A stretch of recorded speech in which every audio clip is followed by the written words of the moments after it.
Vimshah Sargah. The 20th chapter. Satam parivrutam deenam niranandam tapasvinim sakarair madhurair vakyair nyadarshayata Ravana. Ravana started talking to the austere Devi Sita, who was imprisoned and without joy, with expressive and sweet sounding words. Mam drishtva naganasuru guhamanastanudaram adarshanamivatmanam bhayan netum tvamichhasi. On seeing me, O one with beautiful thighs, you seem to be covering up your bosom and navel.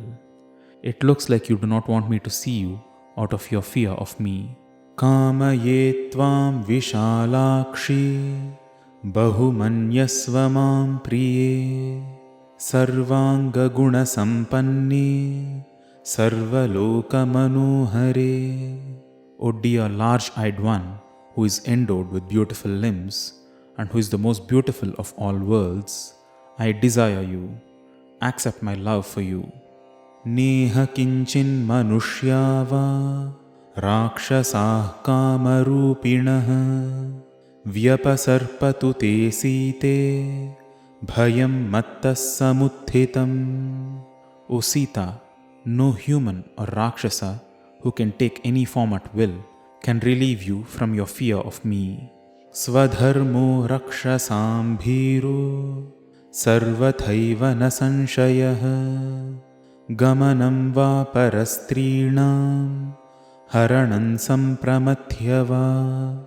O timid one, undoubtedly it is the innate nature of us Rakshasas to take the wives of others by all means, be it willingly, through abduction or by force. Evan chaitada kamantu natvam sprakshyami maithili kamam kama sharire me yatha kamam pravartatam. Also, O Maithili, if you do not have the desire for me, I am not going to touch you, even as the god of desire, Manmatha, may act within my body however he wishes to. Devi neha bhayankaryam mayi vishvasihi priye pranayasva cha tatvena maivam bhushokalalasa. Devi, trust me, there is no need to fear.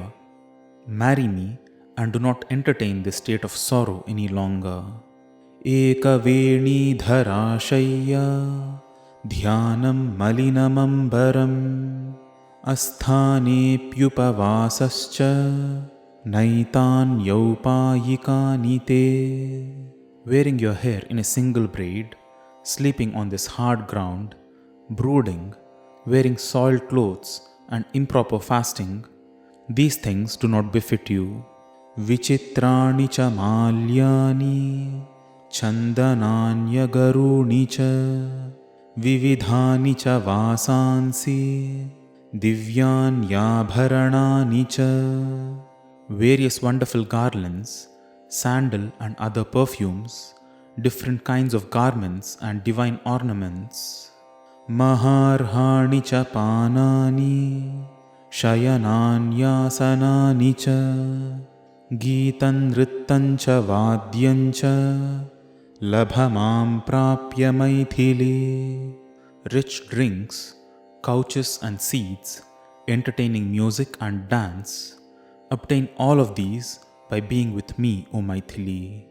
Striratnamasi maivam bhuho kuru gatreshu bhushanam Mam prapya hi kathannusyastvamanarhasu vigrahe.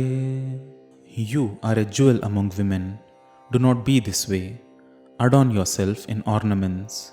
O beautiful one, how can you be deprived of these things once you are mine? Idante charu sanjatam yauvanam vyativartate yadatitam punarnaiti Srota Shigramapamiva. This charming and beautiful youth of yours shall pass away. That which has passed cannot be obtained again, like quick water that has flown downstream. Tvang krutvoparatu manye रूपकर्ता स विश्वसृक् नहि रूपोपमात्वन्या तवास्ति शुभदर्शने. I think after creating you, the Creator himself stopped. O auspicious one, there is no other who matches you in your beauty. Tvam samasadya vaidehi रूpa yauvanashalini kaf pumanati varteta sakshadapi pitamaha.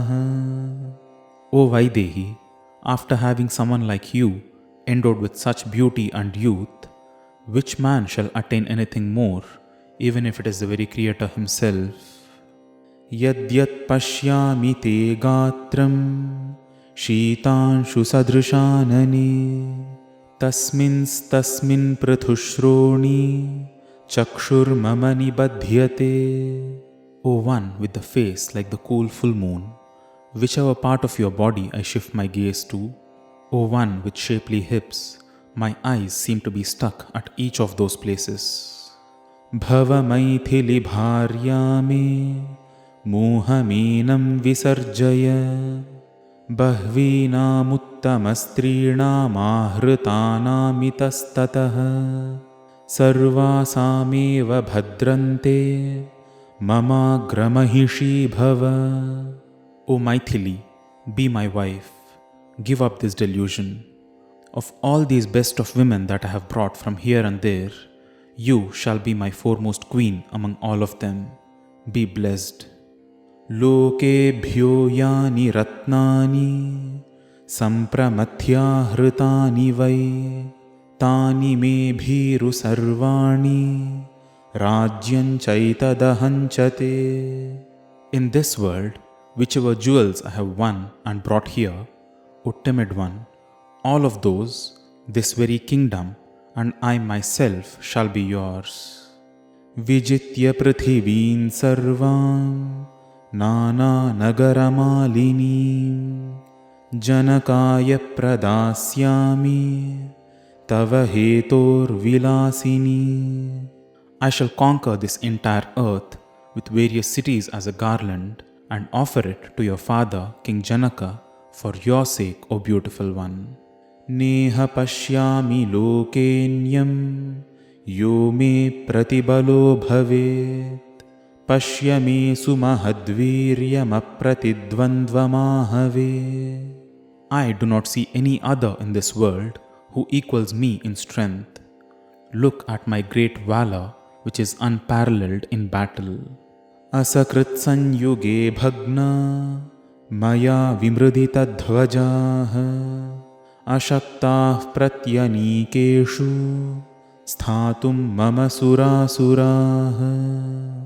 Both suras and asuras were unable to stand before me in battle and were defeated repeatedly with their banners broken.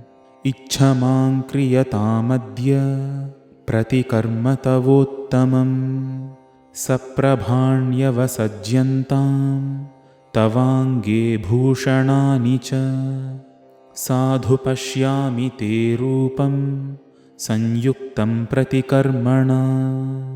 Love me, decorate yourself well, make glowing ornaments adorn your limbs. I see that your form shall look magnificent with those ornaments. Pratikarma bhisanyukta dakshinyena varanane bhunkshva bhogan yatha kamam piba bhiru ramasvacha. O beautiful one, with the best adornments that have been skillfully done, enjoy the best of pleasures as you desire, drink and rejoice. Yatheshtancha prayachatvam prithivim vadhanani cha lalasvamayi visrabdha dhrishtamajñapayasvacha. Give away land and wealth as you like. Sport with me without hesitation and boldly command me as you please. Matprasadal lalantyascha lalantam bandhavastava riddhim mamanupashyatvam shriyam bhadre yashascha me. O Blessed One, look at my wealth, prosperity and my fame. Through my offerings, may you and all your relatives too rejoice. Kinkarishyasi Ramena Subhage Chiravasasa Nikshipta Vijayo Ramo Gata Shrirvanagocharaha Vratishthandila Cha Shanke Jivati Vanava. O glorious one, what are you going to do with Rama, who is clad in simple robes? Rama is of a fallen victory. He is of lost wealth. He now roams in the forests. He performs tough penances and sleeps on hard ground. I doubt if he is even alive or not. Nahi vaidehi ramastvam drashtum vapyupalapsyate puro balakair rasitair meghair jyotsnamivavritam. O Vaidehi, Rama cannot find you even to just have a look at you. You are surrounded here like moonlight covered by thick dark clouds and black cranes flying in front. Nachapi mama hastatvam praptumarhati raghavaha hiranyakashipuh kirtimindra hastagatamiva. Also, Raghava is not capable of taking you away from my hands, like how Hiranyakashipu was not able to regain his fame which went into the hands of Indra. Charusmite charudati charunetre vilasini manoharasi me bhiru suparnaf pannagam yatha. O timid one with a beautiful smile, beautiful teeth, beautiful eyes and a sensual form, you steal my heart like how an eagle takes a snake away. Klishta kausheya vasanam tanvimapyanalankritam tvam drishtva sveshu dareshu ratim nopalabhamyaham. Looking at you, clad in nothing but wrinkled silk clothes and without any ornaments, I have lost my desire towards my own wives. Antahpura nivasinyah striyah sarva gunanvitaah yavantyo mama sarvasam aishwaryam kuru Janaki. O Janaki, all the women in my palace who are endowed with the best of qualities, come rule over all of them. Mama hyasita keshante Trailokya pravara striyah tastvam paricharisyanti shriyam apsaraso yatha. O dark-haired one, the best of the women in all the three worlds belong to me. They shall all serve you like how the celestial damsels serve goddess Lakshmi. Yani vaishravani subhru ratnani cha dhanani cha Tani lokanscha sushroni mam cha bhungshva yatha sukham. O one with beautiful eyebrows, whichever jewels and riches that the Lord of Wealth Kubera has, O one with a beautiful waist, relish all those as you please, along with all the worlds and my very own self. Naramastapasa devi nabalena navikramaihi na dhanena maya tulyastejasa yashasa piva. O Devi, Rama is not comparable to me, be it in austerities, strength, valor, wealth, brilliance or fame. Piba vihara ramasva bhungshva bhogan dhana nichayam pradishami medinincha Mayi lala lalane yatha sukham tvam tvayi cha sametya lalantu bandhavaste. Come now, drink, roam, consume and relish all these pleasures. I shall confer upon you heaps of wealth and the entire world. Join me and enjoy to your pleasure's content, O playful one. May all your relatives too enjoy along with you.